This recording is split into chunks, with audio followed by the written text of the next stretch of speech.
യൂദയായിൽ അതിരുവീശിയ പരമദീപം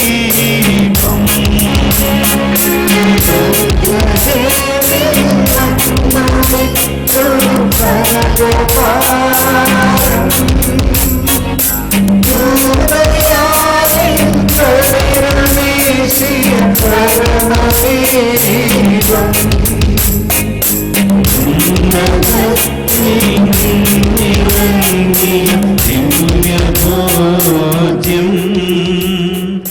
മണ്ണിടത്തിനു ജീവനേകിയ സ്വർഗഭോജ്യം എഴുന്നള്ളുന്നു രാജാവെഴുന്നള്ളുന്നു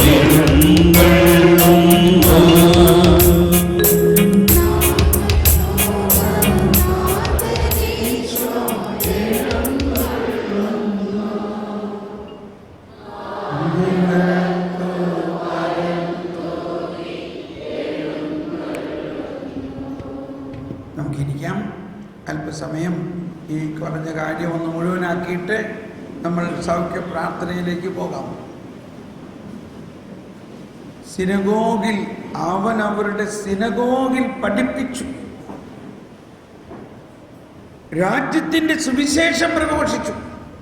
അതാണ് വ്യത്യാസം. മറ്റുള്ളവരെല്ലാം നിയമത്തെ കണിശമായിട്ട് പാലിക്കണം, പാലിക്കുന്നില്ലെങ്കിൽ നിങ്ങൾ ശിക്ഷിക്കപ്പെടും, ശിക്ഷിക്കണം, ശിക്ഷ കിട്ടണം, എന്നാലേ നിങ്ങൾ പഠിക്കുള്ളൂ എന്ന അവസ്ഥയിൽ പഠിപ്പിച്ച ഫരിസേയരുടെ നീതി. അതാണ് ഫരിസേയരുടെ നീതി. എന്നാൽ അതിന് എതിരായിട്ടോ അല്ലെങ്കിൽ അതിൽ വിശേഷമായിട്ടുള്ള മറ്റൊരു നീതിയാണ് യേശു കൊണ്ടുവന്നിരിക്കുന്നത്. യേശു നമ്മുടെ പാപം ഏറ്റെടുത്തുകൊണ്ട് നമ്മുടെ പാപത്തിൻ്റെ ശിക്ഷയും ഏറ്റെടുത്തുകൊണ്ട് തൻ്റെ ജീവൻ മോചനദ്രവ്യമായി നൽകിക്കൊണ്ട് നമ്മളെ വെറുതെ വിടുന്നു. അതിനാണ് സ്വാതന്ത്ര്യം എന്ന് പറയുന്നത്. അതാണ് ഈശോ പറഞ്ഞത്, എന്നെ സുവിശേഷം പ്രഘോഷിക്കാൻ എന്നെ അയച്ചിരിക്കുന്നു, രാജ്യത്തിൻ്റെ സുവിശേഷം പ്രഘോഷിക്കാൻ എന്നെ അഭിഷേകം ചെയ്തിരിക്കുന്നു. രാജ്യത്തിൻ്റെ സുവിശേഷം അത് ഫരിസേയരും നിയമിച്ചരും പഠിപ്പിച്ചിരുന്ന ആ പ്രബോധനത്തിൽ നിന്നും വളരെ വ്യത്യസ്തമാണ്. രാജ്യത്തിൻ്റെ സുവിശേഷത്തിലൂടെ ബന്ധിതർക്ക് മോചനം നൽകാനും, അതാണ് നമ്മളുടെ മക്കൾ തടവിൽ കിടക്കുന്നു, അവർക്ക് മോചനമില്ല, കാരണം അവരുടെ പാപത്തിൽ നിന്നും അവർക്ക് സ്വയമേവ വരാൻ മോചനം കിട്ടുക സാധ്യമല്ല. അതുകൊണ്ട് ദൈവം തന്നെ മോചനദ്രവ്യമായിട്ട് തൻ്റെ പുത്രനായ യേശുവിനെ അയച്ചുകൊണ്ട് ആ യേശു നമ്മുടെ പാപങ്ങൾക്ക് പരിഹാരം ചെയ്യുന്നു. അതായിരുന്നു ഇന്നത്തെ ലത്തീൻ കുർബാനക്രമത്തിലെ ഇന്നത്തെ വായനയിൽ.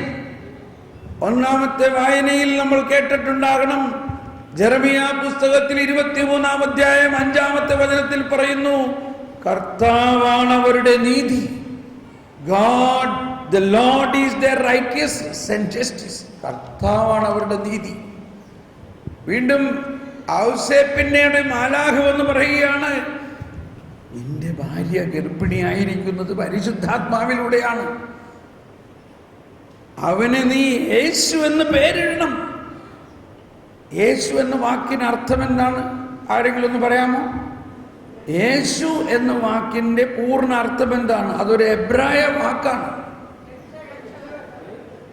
രക്ഷകൻ എന്നാണ് ഇപ്പൊ എല്ലാവരും പറയുന്നത്. അതല്ല അതിന്റെ പൂർണ്ണ അർത്ഥം. ദൈവം രക്ഷിക്കുന്നു എന്നെല്ലാവരും ഏറ്റു പറഞ്ഞ്, ദൈവം രക്ഷിക്കുന്നു ഒന്നെല്ലാവരും ശബ്ദമുയർത്തി പറഞ്ഞ്, ദൈവം രക്ഷിക്കുന്നു. യേശു എന്ന വാക്കിനർത്ഥം അതിൽ തന്നെ ഉള്ള ഒരു ധ്വനി എന്താണ്?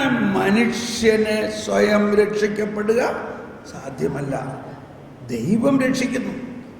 എന്നിട്ട് വീണ്ടും മാലാഖ പറഞ്ഞു, അവൻ അവരുടെ പാപങ്ങളിൽ നിന്നും തൻ്റെ ജനത്തിനെ രക്ഷിക്കും. അപ്പൊ ഇനിയുള്ള ദിവസങ്ങളിൽ നമ്മൾ ഇതിനെക്കുറിച്ച് വിശദമായിട്ട് പഠിക്കാൻ പോവുകയാണ്. എന്താണ് ഈ ദൈവരാജ്യവും ദൈവനീതിയും? അതിൻ്റെ ഒരു ചെറിയ ഭാഗമാണ് നമ്മളിപ്പോൾ കേട്ടത്. അതായത് നിയമത്തിനാൽ നയിക്കപ്പെടുന്നവരല്ല, ആത്മാവിനാൽ നയിക്കപ്പെടുന്നവരാണ്. അപ്പൊ നിയമം പാലിക്കണ്ടേ? നിയമം തീർച്ചയായിട്ടും പാലിക്കപ്പെടും. എങ്ങനെ പാലിക്കപ്പെടും? ദൈവാത്മാവ് നമ്മുടെ ഹൃദയത്തിൽ വന്നു കഴിയുമ്പോൾ, യേശുക്രിസ്തു നമ്മുടെ പാപത്തിന്റെ പരിഹാരം ചെയ്തതിന് ശേഷമുള്ള കൃപ നമ്മളിൽ വന്നു കഴിയുമ്പോൾ പിന്നെ നമുക്ക് പാപം ചെയ്യാൻ പറ്റില്ല. അങ്ങനെ പാപം ചെയ്യാൻ പറ്റാത്ത ഒരു ശക്തി നമ്മിലേക്ക് വന്നു കഴിയുമ്പോൾ അതാണ് ദൈവനീതി. പാപം ചെയ്യാൻ പറ്റില്ലാത്ത അവസ്ഥയിൽ വരുമ്പോൾ പ്രമാണങ്ങൾ പൂർത്തിയായോ? പ്രമാണങ്ങളെല്ലാം പൂർത്തിയായോ? പ്രമാണങ്ങൾ പൂർത്തിയാക്കപ്പെടും. ഇപ്പൊ പരിശുദ്ധ അമ്മയാണ് അതിൻ്റെ മോഡൽ. പരിശുദ്ധ അമ്മയിൽ പരിശുദ്ധാത്മാവും ദൈവത്തിന്റെ കൃപയും നിറഞ്ഞിരിക്കുന്നു. അതുകൊണ്ട് പരിശുദ്ധ അമ്മയ്ക്ക് പാപം ചെയ്യാൻ പറ്റുന്നില്ല. ഇത് പരിശുദ്ധ അമ്മയുടെ ശക്തി കൊണ്ടല്ല, യേശുക്രിസ്തു നമുക്ക് വേണ്ടി ചെയ്ത പീഡാസഹനത്തിൻ്റെയും മരണവും പുനരുത്ഥാനത്തിൻ്റെയും യോഗ്യതയിൽ നിന്നും നമുക്ക് ലഭിച്ച കൃപാവരത്തിലൂടെയാണ്. ആ കൃപ മുൻകൂറായി അമലോത്ഭവത്തിലൂടെ പരിശുദ്ധ അമ്മയിൽ നിറഞ്ഞിരിക്കുന്നത് കൊണ്ട് ആ കൃപ നിറഞ്ഞവളെ എന്ന് അഭിസംബോധന ചെയ്യുന്നു മാലാഖ. കൃപ നിറഞ്ഞവളെ നിനക്ക് സ്വസ്തി. ഒരു മാലാഖ തന്നെ വന്നിട്ട് വണങ്ങുകയാണ്. ഒരു മാലാഖ താഴ്ന്നു വണങ്ങുന്നു. പ്രണാം മരിയ കൃപാ പൂർണ്ണ എന്നാണ് ഹിന്ദിയിൽ പറയുന്നത്. കൃപ നിറഞ്ഞവളെ നിനക്ക് പ്രണാം, നിനക്ക് നമസ്കാരം, നിന്നെ ഞാൻ വണങ്ങുന്നു. കൃപ എന്നത് ദൈവീക ജീവൻ മാനുഷികതയിൽ ലയിക്കുന്നതിനാണ് കൃപ എന്ന് പറയുന്നത്. ദൈവീക ജീവനായ യേശു സ്വർഗത്തിൽ നിന്ന് ഇറങ്ങി മനുഷ്യനായി അവതരിച്ചപ്പോൾ തന്നെ ഭൂമിയിൽ കൃപ ആരംഭിച്ചു. കൃപയുടെ പ്രവർത്തനം അതേറ്റവും ഉച്ചകോടിയിൽ വന്നത് മരണത്തിന് ശേഷം തൻ്റെ ഹൃദയത്തിൽ നിന്ന് ഒഴുകിയ ആ ജീവജലമാണ്. കൃപയുടെ അരുവികളായ കൂദാശകളിലൂടെയാണ് കൃപ ലഭിക്കുന്നത്. ആ വെള്ളവും ജലവും ഹൃദയത്തിൽ നിന്ന് ഒഴുകിയപ്പോൾ, വെള്ളം മാമോദീസായുടെയും ജലവും രക്തവും ഹൃദയത്തിൽ നിന്ന് ഒഴുകിയപ്പോൾ കൃപയുടെ കൂദാശകളാണ് സ്ഥാപിക്കപ്പെട്ടത്. മാമോദീസായുടെ എന്ന കൂദാശയും വിശുദ്ധ കുർബാനയുടെ കൂദാശയും. ആ കൂദാശകളാണ് ഇന്ന് നമ്മുടെ ജീവിതത്തെ നയിക്കേണ്ടത്. ആ കൂദാശകളിലൂടെ നമ്മുടെ ജീവിതത്തിൽ വിശുദ്ധീകരണവും രൂപാന്തരീകരണവും നടക്കുമ്പോൾ നമുക്ക് പിന്നെ പാപം ചെയ്യാൻ സാധ്യമല്ല. ആ കൃപ നമ്മളിൽ ആന്തരികമായ ശക്തീകരണം നടത്തുമ്പോൾ നമ്മൾ വിശുദ്ധീകരിക്കപ്പെടുകയും ആന്തരികമായി സൗഖ്യപ്പെടുകയും ചെയ്യും. ആന്തരിക സൗഖ്യം എന്ന് പറഞ്ഞാൽ ആന്തരിക ശക്തീകരണമാണ്. നമുക്ക് വളരെ ശക്തമായ ഒരു ആന്തരിക അനുഭവം ഉണ്ടാകുന്നു. ദൈവം നമ്മുടെ ഉള്ളിൽ വസിക്കുന്നു. പ്രമാണങ്ങളല്ല വസിക്കുന്നത്, ദൈവം. ആ ദൈവം തന്നെയാണ് ഈ പ്രമാണം നൽകിയിരിക്കുന്നത്. അതുകൊണ്ട് ദൈവം നമ്മളിൽ വസിക്കുമ്പോൾ ആ പ്രമാണങ്ങൾ അനുസരിക്കാനുള്ള കൃപാവരം നമുക്ക് ലഭിക്കുന്നു. അപ്പോൾ നമ്മൾ പ്രമാണങ്ങൾ കൃത്യമായിട്ട് പാലിക്കും. അല്ലാതെ മനുഷ്യന്റെ സ്വന്തം ശക്തിയിലൂടെ പാലിക്കാൻ വേണ്ടി അല്ല പ്രമാണങ്ങൾ തന്നിരിക്കുന്നത് തന്നെ. പ്രമാണങ്ങളിലൂടെ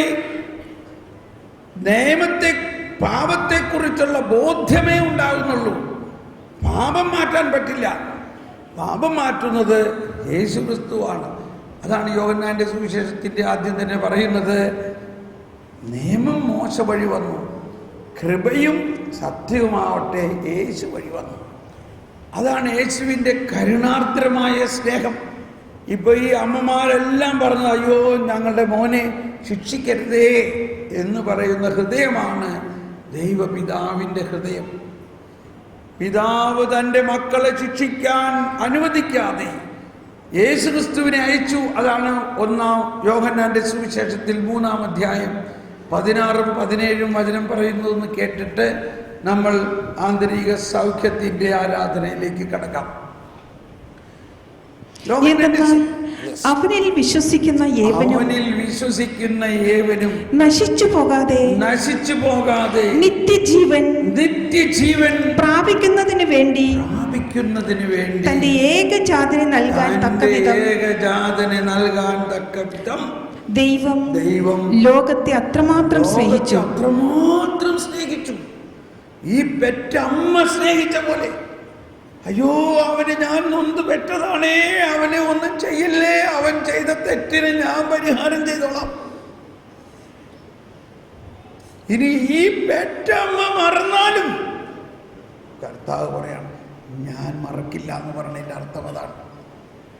ഈ പെറ്റമ്മ, ഇപ്പൊ ചില പെറ്റമ്മ പറഞ്ഞു ഇല്ല അവനൊന്ന് പഠിക്കട്ടെ, അവൻ ശിക്ഷിക്കണം. അതാണ് ആ പെറ്റമ്മ പോലും മറന്നാലും ഞാൻ അവനെ മറക്കില്ല. ദൈവത്തിന്റെ കരുണ അതാണ്. 17-ാമത്തെ വചനത്തിലാണ് പറയുന്നത്, ദൈവം തന്റെ പുത്രനെ ലോകത്തിലേക്ക് അയച്ചത്. ഒന്ന് കരമുയർത്തിയേറ്റ് പറഞ്ഞുകൊണ്ട്, ദൈവം തന്റെ പുത്രനെ ലോകത്തിലേക്ക് അയച്ചത് ലോകത്തെ ശിക്ഷയ്ക്ക് വിധിക്കാനല്ല, പ്രത്യുത അവൻ വഴി ലോകം രക്ഷ പ്രാപിക്കാനാണ്. അപ്പൊ അവനിൽ വിശ്വസിക്കാത്തവർ ശിക്ഷിക്കപ്പെടും. ശിക്ഷയില്ല എന്നല്ല, ആർക്കാ ശിക്ഷ കിട്ടുന്നത്? അവനെ തിരസ്കരിക്കുന്നവർ, അവനെ വിശ്വസിക്കാത്തവർ ആ പാപത്തിൽ തന്നെ കുടുങ്ങിക്കിടക്കുന്നു. അതാണ് പ്രധാനമായിട്ടുള്ള ശിക്ഷ. എന്നാൽ ആ പാപത്തിൽ നിന്ന് രക്ഷിച്ച് പാപം ഏറ്റെടുത്ത് കുരിശിൽ നമ്മുടെ പാപത്തിന് പരിഹാരം ചെയ്ത ഈശോയിൽ വിശ്വസിക്കുമ്പോൾ നമ്മുടെ പാപം മാഞ്ഞുപോയി. Praise the Lord. നമുക്കൊരു നിമിഷം കണ്ണടച്ച് ഈ കർത്താവ് ഈശോ ഇതാ ഈ സക്രാരിയിൽ, ഈ അരളിക്കയിൽ എഴുന്നള്ളിയിരിക്കുന്ന പോലെ വിശ്വാസികളായ നമ്മൾ ഓരോരുത്തരിലും എഴുന്നള്ളിയിരിക്കുന്നു. ഇനി ആരെങ്കിലും മാമോദീസ സ്വീകരിക്കാത്തവരുണ്ടെങ്കിലും അവരിലും വിശ്വാസം മൂലം യേശുവുണ്ട്. വിശ്വാസമില്ലെങ്കിലും യേശുവുണ്ട്. കാരണം എന്താ? യോഹന്നാന്റെ സുവിശേഷത്തിൽ 1-ാം അധ്യായത്തിൽ തന്നെ പറയുന്നത്, ആദിയിൽ വചനമുണ്ടായി, വചനം ദൈവമായിരുന്നു, സകലതും അവനിലൂടെ സൃഷ്ടിക്കപ്പെട്ടു, അവനെ കൂടാതെ ഒന്നും സൃഷ്ടിക്കപ്പെട്ടിട്ടില്ല. അപ്പൊ ഈ ഹിന്ദുക്കളും മുസ്ലിം, സിഖ്, പഞ്ചാബി, പാഴ്സി, ക്രിസ്ത്യാനികളല്ലാത്തവരെല്ലാം അവനിലൂടെയാണ് സൃഷ്ടിക്കപ്പെട്ടത്. റിതം ഡോറിസ് മിസ്യോ എന്ന ചാക്രിക ലേഖനത്തിൽ ജോൺ പോൾ രണ്ടാമൻ എഴുതിയിരിക്കുന്നതാണത്. സകലതും അവനിലൂടെയാണ് സൃഷ്ടിക്കപ്പെട്ടത്. ലോഗോസ്, അവനെ കൂടാതെ ഒന്നും സൃഷ്ടിക്കപ്പെട്ടിട്ടില്ല. അപ്പൊ ഈ പ്രപഞ്ചത്തിലുള്ള സകല മനുഷ്യരിലും ക്രിസ്തു ഉണ്ട്. പക്ഷെ അവർക്കറിയില്ല, അവർക്ക് വിശ്വാസം ഉണ്ടാവുന്നില്ല. അപ്പൊ നമ്മൾ ദൈവത്തിൻ്റെ ആ ഹൃദയവിശാലതയെ ഒന്ന് കാണുക, അതങ്ങൊന്ന് വിശ്വസിക്കുക. അപ്പോൾ നമ്മൾക്കൊരു ആത്മീയ വീര്യം നമ്മുടെ ഉള്ളിൽ കിട്ടും. ആ ആത്മീയ വീര്യം, ആ ആത്മീയ ശക്തി നമ്മുടെ ജീവിതത്തിലുണ്ടായിട്ടുള്ള സകല വേദനകളെയും സൗഖ്യപ്പെടുത്തി ഒരാത്മസന്തോഷം നൽകും. ക്രിസ്മസ് എന്ന് പറഞ്ഞാൽ എന്താ? അത്യുന്നതങ്ങളിൽ ദൈവത്തിന് സ്തുതി, ഭൂമിയിൽ സന്മനസ്സുള്ളവർക്ക് ശാന്തിയും സമാധാനവും. ദൈവം മനുഷ്യനായി താഴ്ന്നു. ദൈവത്തിൻ്റെ മഹത്വം ദൈവത്തിൻ്റെ ഉത്ഥാനത്തിലാണെങ്കിൽ ആ ഉത്ഥാനത്തിലൂടെ ദൈവം കുറെ കൂടി താഴ്ന്ന് നമ്മളുടെ ഉള്ളിലേക്ക് വന്നിരിക്കുകയാണ്. കണ്ടോ, രാജാതിരാജനായ സൃഷ്ടാവായ ദൈവം ഒരപ്പക്കഷ്ണമായിട്ട് എളിമപ്പെട്ടിരിക്കുകയാണ്. ഒരപ്പക്കഷ്ണമായിട്ട്. എന്തിനാണ്? ആദ്യം ദൈവം തന്നോടത്ത് ആയിരിക്കുന്ന സമാനത നിലനിർത്തുന്ന കാര്യമായി പരിഗണിക്കാതെ ദാസന്റെ രൂപം ധരിച്ച് മനുഷ്യനായി അവതരിച്ചു.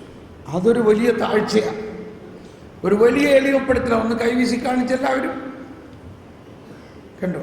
യേശു ദൈവം മനുഷ്യനായി അവതരിച്ചതിലൂടെ തന്നെ വലിയ ഒരു എളിമപ്പെടലും ആണ്.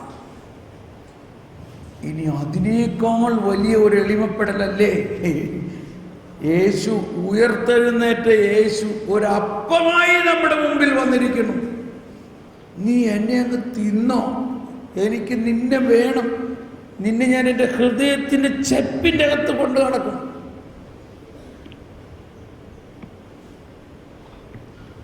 സ്നേഹമുള്ളവരെ, അത്യത്ഭുതകരമായ ഒരു കാര്യമാണ്. പഴയ നിയമത്തിൽ എവിടെയെങ്കിലും ഇങ്ങനെ ഒരു രഹസ്യമുണ്ടോ? യേശു മനുഷ്യനായി അവതരിച്ചതിനെ കുറിച്ച് അവതരിക്കാൻ പോകുന്നു എന്ന് പറയുന്നുണ്ട്. ഇത് ഞാൻ പഴയ നിയമവും പുതിയ നിയമവും തമ്മിലൊരു യുദ്ധം ഉണ്ടാക്കുകയല്ല.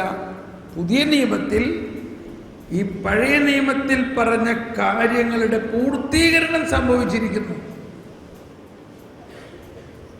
മോശയും പ്രവാചകന്മാരും പറഞ്ഞിരുന്നത് പൂർത്തിയായി കഴിഞ്ഞു. ഇനി ആ പൂർത്തിയായ ദൈവത്തിൻ്റെ രഹസ്യത്തെയാണ് നമ്മൾ സ്വീകരിക്കേണ്ടത്. അതാണ് ദൈവരാജ്യവും നീതിയും. നമുക്ക് ഈ താഴ്ന്നു എന്നുള്ളൊരാശയത്തെ പിടിക്കാം. നമുക്ക് താഴാൻ പറ്റുമോ? താഴാൻ പറ്റിയാൽ പ്രശ്നം കഴിഞ്ഞു. എളിമപ്പെടാൻ പറ്റിയാൽ ദൈവരാജ്യം നമ്മളിൽ കണിശമായിട്ട് വന്നു. മാതാവിൻ്റെ സ്തോത്രഗീതമെല്ലാം നമ്മൾ പാടുന്നുണ്ട്. എന്താണ് മാതാവിൻ്റെ ഏറ്റവും വലിയ ഒരു പുണ്യം? എളിമ. ദൈവം എളിമപ്പെട്ട് മനുഷ്യനായി അവതരിച്ചു. അതേ കുരിശുമരണം വരെ തന്നെ താഴ്ത്തി. കുരിശുമരണം വരെ. ആ യേശു ഉയർത്തെഴുന്നേറ്റത് എന്ന് പറഞ്ഞാൽ വലിയ ഉയർപ്പിൻ്റെ വലിയ ശക്തിയാണെന്നാണ് നമ്മൾ വിശ്വസിക്കുന്നതെങ്കിലും ആ ശക്തിയുടെ മറുവശം ആദ്യത്തെ എളിമയേക്കാൾ വലിയൊരു എളിമയായിട്ട്, ഒരപ്പക്കഷ്ടമായിട്ട് നമ്മുടെ ഉള്ളിലേക്ക് എളിമപ്പെടുന്നു. ഒന്ന് ചിന്തിച്ചേ, ഈശോയെ നീ അപ്പമായിട്ട് ഇസ്രായേലിൻ്റെ ദൈവമെന്നല്ല, യുഗാന്ത്യത്തിൽ അന്ത്യവിധിയിൽ സകലരെയും ഉയർത്തെഴുന്നേൽപ്പിച്ച് പുതിയ രാജ്യം സ്ഥാപിക്കുന്ന ആ രാജാവായ യേശു ഒരപ്പക്കഷണമായിട്ട് നമ്മളുടെ വായിലിട്ട് ചവച്ചരച്ച് ഗ്രഹിക്കാൻ വേണ്ടി എളിമപ്പെട്ടിരിക്കണം. അത്രയും വരെ എളിമപ്പെട്ടിരിക്കണം. നീ എന്നെ ചവച്ചോ, നീ എന്നെ അരച്ച് നിന്റെ ആത്മാവിനോട് ചേർക്ക. ഓ, ഞാൻ നിന്റെ ശക്തിയാണ്, ഞാൻ നിന്റെ സ്നേഹമാണ്. നീ എന്നെ വെറുത്താലും ഞാൻ നിന്റെ പുറകെ നടന്ന് നിന്നെ സ്നേഹിക്കുന്ന ദൈവം. നീ എന്തോരം തിന്മ ചെയ്താലും നിന്നെ ഞാൻ സ്നേഹിക്കുന്നു. കാരണം തിന്മയ്ക്കോ ദൈവത്തിനോ ആർക്കാ ശക്തി? പറയും എന്ന് പറഞ്ഞ എല്ലാവരും. പാപത്തിനോ ദൈവത്തിനോ ശക്തി? ദൈവത്തിന്. പലരും പറയുന്നുണ്ട്, ഓ പാപം ദൈവത്തിന് നമ്മളിൽ പ്രവർത്തിക്കാൻ ബ്ലോക്കാകുമെന്ന്, തടസ്സമാകുമെന്ന്. ഒരിക്കലുമില്ല. മനുഷ്യവംശം മുഴുവനും പാപം ചെയ്ത് ദേശവുമായിട്ട് ദൈവവുമായിട്ട് ശത്രുതയിലായിരിക്കുമ്പോഴാണ് ദൈവം മനുഷ്യനായി ആ ശത്രുവായ മനുഷ്യന്റെ സാദൃശ്യത്തിൽ വന്നിരിക്കുന്നത്. സക്കേവസ് യേശുവിനെ വീട്ടിലേക്ക് ക്ഷണിച്ചു പോലുമില്ല. യേശു വിളിക്കാത്തടത്ത് ഉണ്ണാൻ പോവുകയാണ്. നമ്മൾ ആരെങ്കിലും പോവോ? ഇനി അഥവാ പോകുന്നെങ്കിൽ തന്നെ ആരുടെ വീട്ടിലാണ് പോകണേ? നമ്മുടെ ഏറ്റവും അടുത്ത ആളുകളുടെ വീട്ടിൽ. എന്നുമായിരുന്നു വിചാരിക്കാം. എന്നിട്ട് ബാക്കിയുള്ളവരെല്ലാം പിറുപിറുക്കാൻ തുടങ്ങി. ദേ അവൻ ആ പാപിയുടെ വീട്ടിൽ ഭക്ഷണം കഴിക്കാൻ പോയിരിക്കുന്നു. ഈശോ വന്നിട്ട് പറഞ്ഞെന്താ, സക്കേവൂസേ, നീയും അബ്രാഹത്തിൻ്റെ മകനാണ്, അതുകൊണ്ട് നമ്മൾ തമ്മിൽ അത്രയ്ക്ക് വലിയൊരു ബന്ധമാണുള്ളത്. അതുകൊണ്ടാണ് ഞാൻ നിന്നെ അന്വേഷിച്ച് കണ്ടെത്തി രക്ഷിക്കാൻ വന്നിരിക്കുന്നത്. ഒന്ന് കൈവീശി കാണിച്ചേ. ഇനി നമ്മളാരാ? നമ്മൾ അബ്രാഹത്തിൻ്റെ ആരാ? നമ്മൾ അബ്രാഹത്തിൻ്റെ മക്കളാണോ? നമ്മൾ യേശുവിൻ്റെ സഹോദരരാണോ? നമ്മൾ ദൈവമക്കളാണോ? നമുക്ക് ആ ബോധ്യത്തോടു കൂടി ഒന്ന് മുട്ടിൽ നിന്നുകൊണ്ട് ഈശോ നമ്മുടെ പാപത്തിന് പരിഹാരം ചെയ്ത് കഴിഞ്ഞു, ഇനി നമ്മൾ പാപത്തിൻ്റെ അടിമത്വത്തിലല്ല എന്ന ബോധ്യത്തിൽ കൈകൾ കുരിശിൽ തറച്ച പോലെ ഒന്ന് വിരിച്ചു പിടിച്ചുകൊണ്ട് യേശു എന്താണ് നമുക്ക് വേണ്ടി ചെയ്തത്? യേശു വേദനിച്ചോ? എന്തിനു വേദനിച്ചു? യേശു വേദനിച്ചതിലൂടെ നമ്മുടെ വേദനകളും യാതനകളും നമ്മുടെ പാപവും എല്ലാം യേശു ഏറ്റെടുത്ത് കഴിഞ്ഞിരിക്കുന്നു. യേശു തൻ്റെ ജീവൻ നമുക്ക് വേണ്ടി മോചനദ്രവ്യമായി തന്നിരിക്കുന്നു. ആ ബോധ്യത്തിൽ നമുക്കൊന്ന് സ്തുതിച്ച് പ്രാർത്ഥിക്കാം. യേശുവിൻ്റെ പിന്നാലെ എന്നുള്ള ഗാനം ആലപിക്കുമ്പോൾ നമുക്കെല്ലാവർക്കും കൈ വിരിച്ച് പിടിച്ചുകൊണ്ടൊന്ന് സ്തുതിക്കാം. യേശുവേ സ്തോത്രം, യേശുവേ നന്ദി, യേശുവേ സ്തോത്രം, യേശുവേ നന്ദി. ഒന്ന് കൈ വിരിച്ച് പിടിച്ച്, കൈ വേദനിക്കണം, നമ്മുടെ കൈക്ക് വേദന അനുഭവപ്പെടണം. ഒന്ന് കൈ വേദനിച്ചുകൊണ്ട് യേശു കുരിശിൽ വേദന സഹിച്ച ആ ഒരു അനുഭവത്തിന്റെ ഒരു നുള്ള് അനുഭവം, ഒരു ചെറിയ അനുഭവം. ഈശോയേ, അങ്ങ് കുരിശിൽ വേദനിച്ചു, കൈകാലുകളിൽ കുത്തിത്തുളച്ചു, അങ്ങയുടെ രക്തം വാർന്നൊഴുകി, അങ്ങ് ഒരു ബലിയായി, കുഞ്ഞാടായിട്ട് ബലി വസ്തുവായി മാറിക്കൊണ്ട് ഞങ്ങളെ ശക്തിപ്പെടുത്തുന്നതിനായി ഞങ്ങളുടെ സകല പാപവും അങ്ങ് ഏറ്റെടുത്ത് കഴിഞ്ഞിരിക്കുന്നു എന്ന് ഞാൻ വിശ്വസിക്കുന്നു.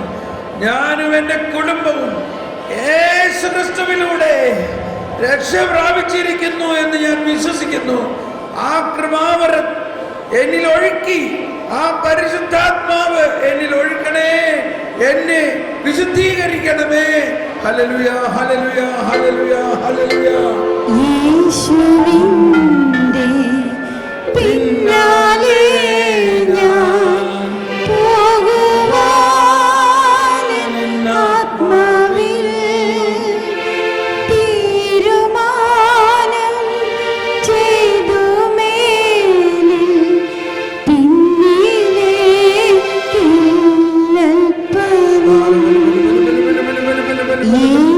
യേശുവിന്റെ പിന്നാലെ ഞാൻ പോകുവാൻ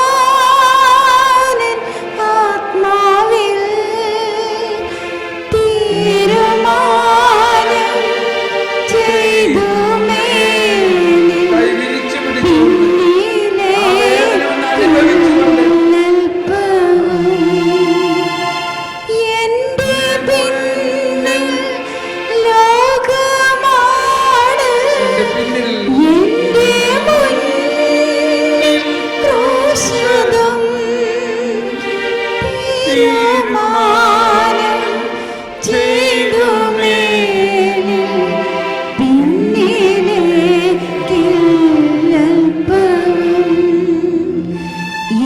യേശുവിന്റെ പിന്നാലെ ഞാൻ പോകുവാൻ ആത്മാവിൽ തീരുമാനം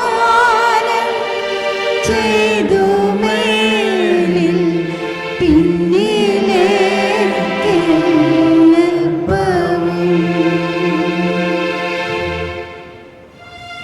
ഒരിക്കൽ കൂടി ഈശോ നമുക്ക് വേണ്ടി അനുഭവിച്ച ആ വേദനകളിൽ വിശ്വസിക്കുകയാണ് നമ്മൾ.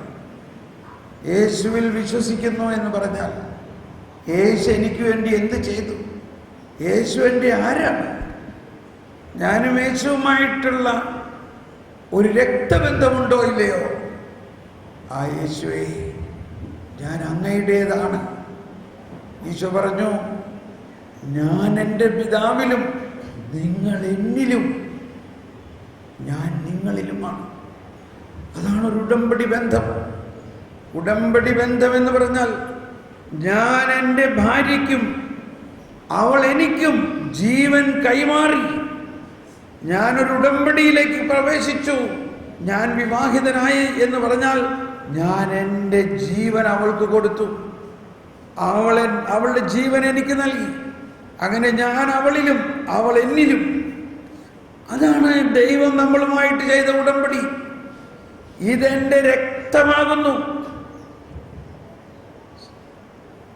പാപമോചനത്തിന് വേണ്ടി നിങ്ങൾക്ക് നൽകുന്ന നവീനവും സനാതനവുമായ ഉടമ്പടി എന്ന് പറഞ്ഞാൽ എൻ്റെ ജീവൻ നിന്റെ ജീവനുമായി ലയിക്കുന്നു. നിന്റെ ജീവൻ എൻ്റെ ജീവനിൽ ലയിക്കുന്നു. ഒന്ന് ചിന്തിക്കുക, നമ്മൾ ഓരോരുത്തരും ഈ ഈശോയുടെ ഹൃദയത്തിൻ്റെ ചെപ്പിൻ്റെ ഉള്ളിലാണ് നമ്മൾ.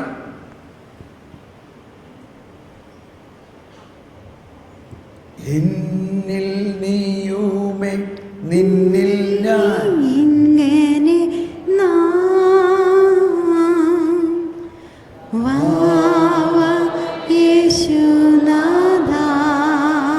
മറിച്ച് പാടാം. നിന്നിൽ ഞാനുമേ എന്നിൽ നീ ഇങ്ങനെ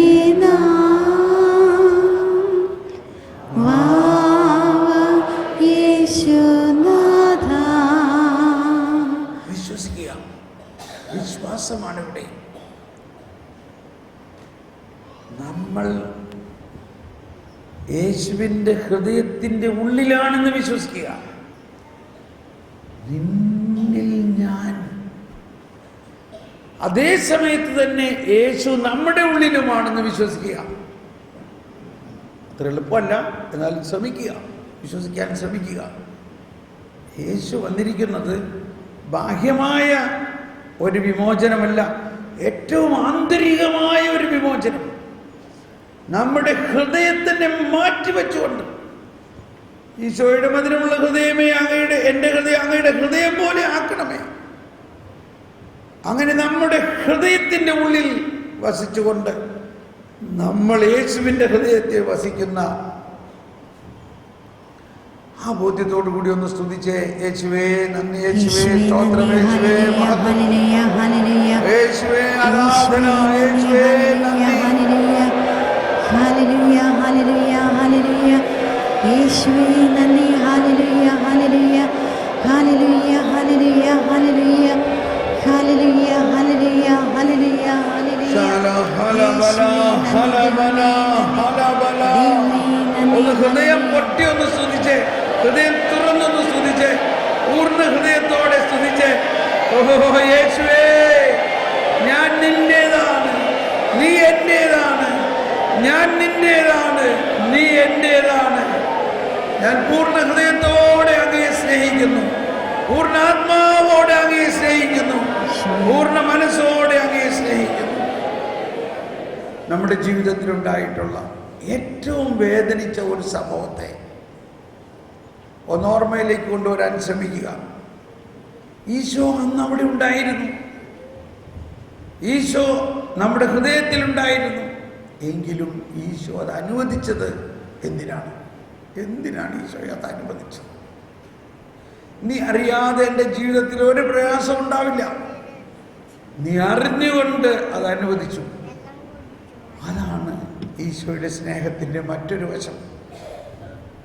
നമ്മളെ ഈശോ വളരെയധികം സ്നേഹിക്കുന്നത് കൊണ്ട് ഈശോയുടെ വേദനയിൽ നമ്മളെ പങ്കാളിയാക്കുന്നു. നമ്മൾ ഭാര്യാഭർത്തൃ ബന്ധത്തിൽ ഭർത്താവിനെ സ്നേഹിക്കുന്ന ഭാര്യ ആ ഭർത്താവിൻ്റെ വേദനയിൽ പങ്കാളിയാവുന്നു.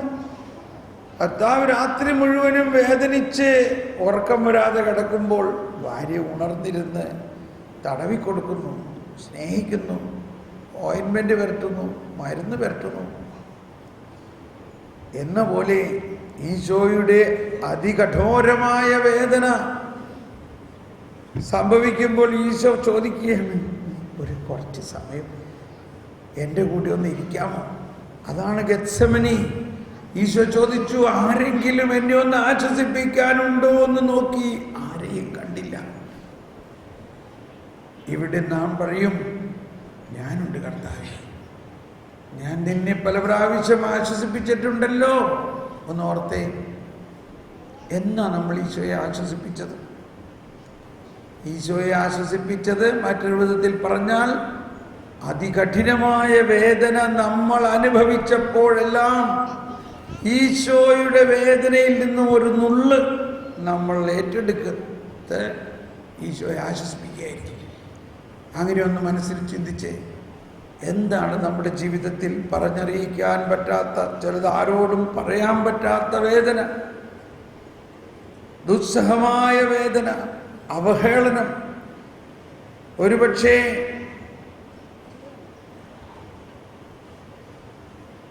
ഇനി ജീവിക്കണ്ടെന്ന് തന്നെ ചിന്തിച്ചു പോയിട്ടുള്ള നിമിഷങ്ങൾ, ഒരു ആത്മഹത്യക്ക് തന്നെ ശ്രമിച്ച നിമിഷങ്ങൾ.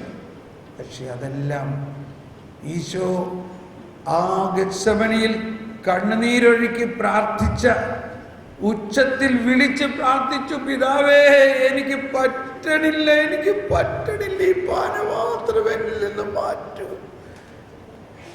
എനിക്ക് പറ്റണില്ലത് താങ്ങാൻ, എങ്കിലും എൻ്റെ ഹിതമല്ല അങ്ങയുടെ ഹിതം.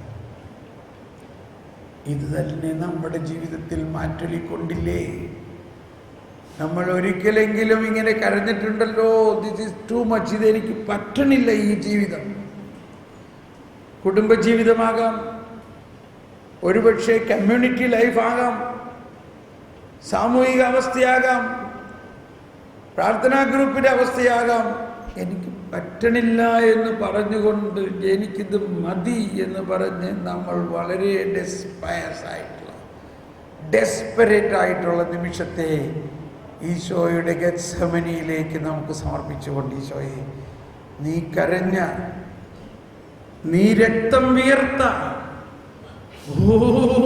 ഭയാനകമായ ദുഃഖ വേദനയോടോ ചേർത്ത് എൻ്റെ ആന്തരിക മുറിവുകളെല്ലാം ഞാൻ സമർപ്പിക്കുന്നു ഈശോയെ. എൻ്റെ ജീവിതത്തിലുണ്ടായിട്ടുള്ള എല്ലാ ആന്തരിക മുറിവുകളും ഇപ്പോൾ ഒരു നിമിഷം കൊണ്ട് അങ്ങ് ഉയർപ്പാക്കി മാറ്റുമെന്ന് ഞാൻ വിശ്വസിക്കുന്നു.